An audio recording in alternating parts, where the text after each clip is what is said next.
जय श्री राधे। जैसे एक मोहल्ले में, एक प्रदेश में, एक जिला में एक भी अगर बलवान व्यक्ति है और बहुत समझदार व्यक्ति है, आध्यात्मिक व्यक्ति भी है, तो उसके इर्द गिर्द का माहौल कहीं न कहीं अच्छे होंगे। अब 1-2% छोड़ दीजिए। हम इसलिए बताना चाह रहे हैं, मेरे पास में कई ऐसे कुंडलियां हैं जो देखने से बहुत डरावना लगता है।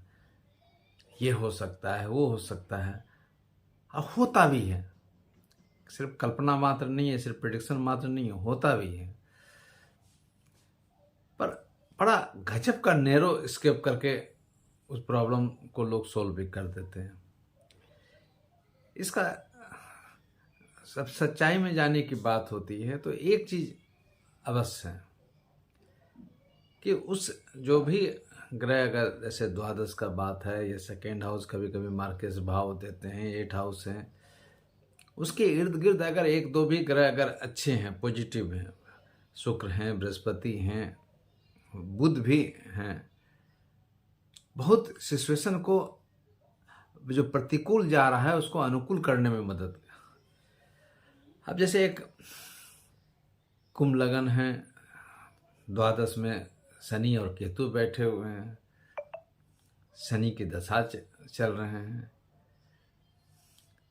ठीक है। श्रवणा नक्षत्र में है तो श्रवणा नक्षत्र का मालिक चंद्रमा भी बहुत अच्छा जगह बैठे हुए नहीं है, 6 में बैठे हुए हैं।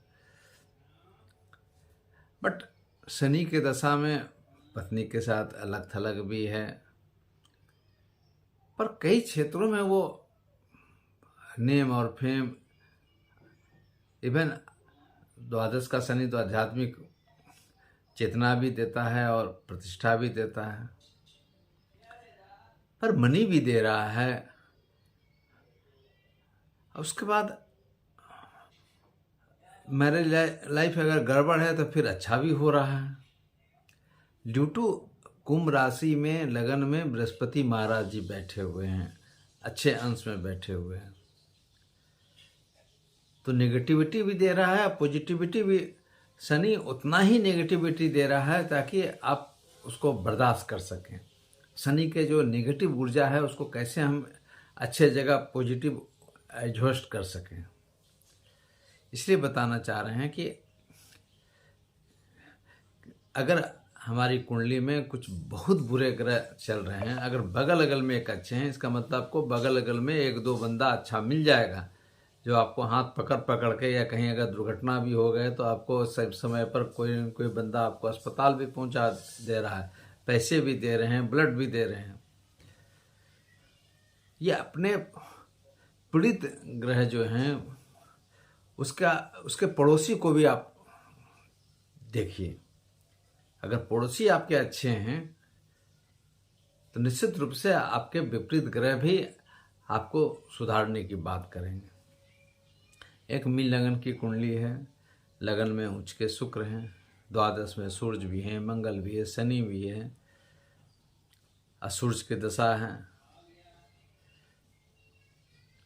उसमें महिला शादी भी की है, अच्छे हस्बैंड भी मिले हैं, अच्छे बच्चे भी हुए हैं, ठीक है। सूर्य के बाद चंद्रमा, फिर मंगल राहु आएंगे, वो क्या करेंगे, प्रॉब्लम तो है। बट जो चीज़ एकदम नेगलेक्ट करने की बात थी, शुक्र महाराज बहुत चीज़ तो दे दिए हैं। आप कितना समय, लंबे समय तक हम एंजॉय करेंगे, ये डिपेंड आप पर करता है कि बुरे ग्रह के, ये विपरीत ग्रहों को कैसे हम समय आते आते हम उसको अनुकूल करें।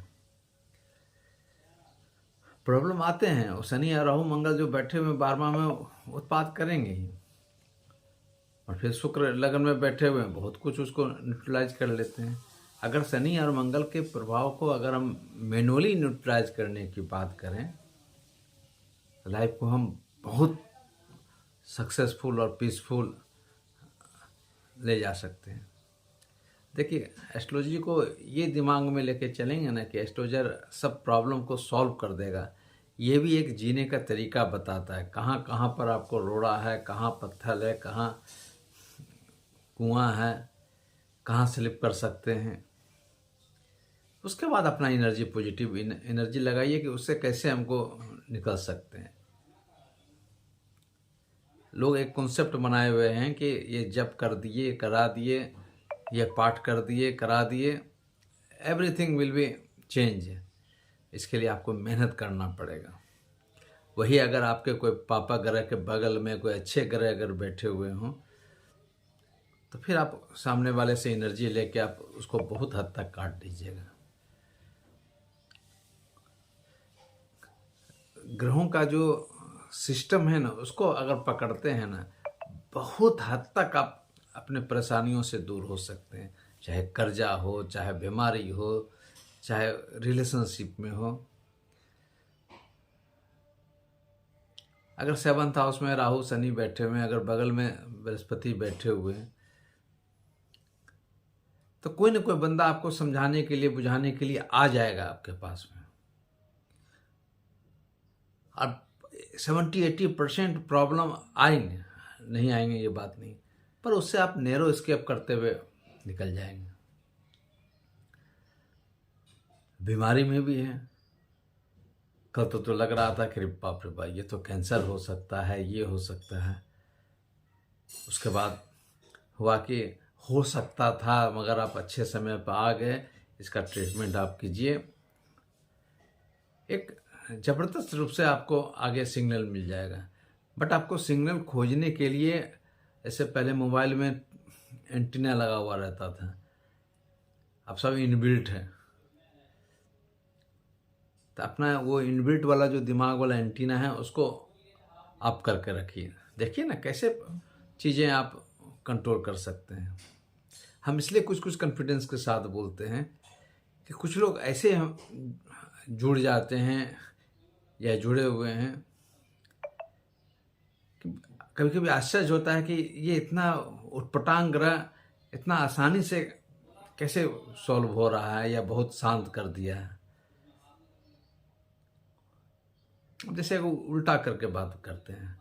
अब जैसे क्राइम लोग करते हैं तो ये सोच के करते हैं कि हो सकता है इनकाउंटर हो जाए, जेल चले जाए, कुछ भी डिस्टरबेंस हो सकता है, उसको सोच के चलता है, इसलिए वो काम कर लेता है। और वो सोच के चलता है इसलिए जेल भी जाता है तो उसको बहुत ज़्यादा चिंता नहीं होता है। अगर गोली भी खा जाता है तो सोच के चलता है कि कहीं ना कहीं हम ये सोच के चले थे। उसी प्रकार से हम पॉजिटिव में सोच के चलेंगे कि ये चीज़ नहीं होना चाहिए, अगर ये होगा तो इसको हम ऐसे डील करेंगे, आएगा बहुत इजी वे से वो निकल जाएगा। आपको आएगा तो जरूर आएगा, अपना तो कर्म करेगा ही। जो भी प्लेनेट है अपना अपना, वो प्लेनेट का मूवमेंट अपना अपना ऑर्बिट पर होता रहता है, उसका जो इफेक्ट है वो डालेगा ही। हमको छतरी लेके उसको, वो एस्ट्रोलॉजिकल छतरी से उसको हमको प्रोटेक्ट करना है। इसलिए प्रत्येक ग्रह का अलग अलग इफेक्ट है, इसलिए ग्रह के अनुसार अगर अपने आप पर प्रोटेक्शन लें तो ज़्यादा हम अपने आप को सुरक्षित पाएंगे। कभी कभी चंद्रमा मंगल भी, बृहस्पति भी प्रॉब्लम देते हैं, पर ज़्यादा से ज़्यादा प्रॉब्लम देने का जो ऊपर वाला सजा का जो कारक बनाए हैं ना, शनि महाराज हैं, राहु हैं, केतु हैं, उसका और सब भी ग्रह हैं, चंद्रमा, बृहस्पति, बुध, सब भी है। पर परसेंटेज में ये सब जबरदस्त अटैक, क्योंकि वो मन को ही भ्रमित करने की बात करता है। जब मन भ्रमित हो जाएगा तो फिर किसी का बात कहाँ से आप सुनिएगा। इसलिए भ्रमित नहीं हो।